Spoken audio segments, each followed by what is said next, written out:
Илдар Юсупов иң еш урманчылардан Восход участок урманчылыгында эштей башлаганына 5 жыл. Урман культураларын утырта башлаганча тирәякны кырган бутаклардан арандыру, чүп-чардан чистарту эшләре башлана. Бір-екі бақтауы УАЗик мусор обязательно жыйыла. А сезонга 3-4 мәртәбе жыябыз. Жол кырларын, менә беседка кырларын. Бәрәләр халык аңлап бетермәйбез инде. Садикта да аңлаталар, мәктәптә дә аңлаталар. Юк, бары халык мусор итә. Законсыз чүплек өчен үткән ел эш актны Найля Сафиуллинага да төзергә туры килгән. Быел тәҗрибәле урманчы яңаша көрәшә башлаган.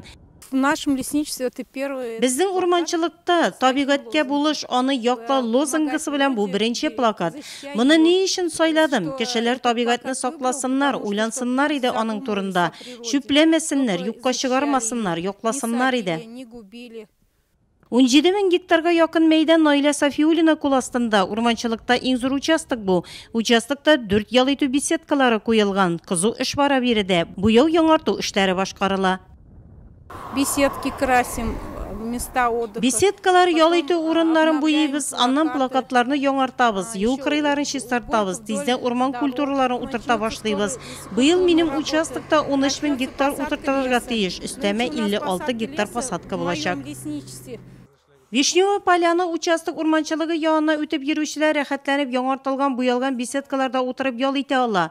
Урман мастера Александр Осипов кыры ботаклардан арындыру белән мәшгуль. Эш участок урманчылыгы урманчылары бер-берсенә булышып зурдан күбе эме үткәрә. Безнең участокта урман 12 000 гектардан артык. Яз җитү белән юл яны кырыйларын чистарта башлыйбыз, ял итү урыннарын төзекләндерәбез.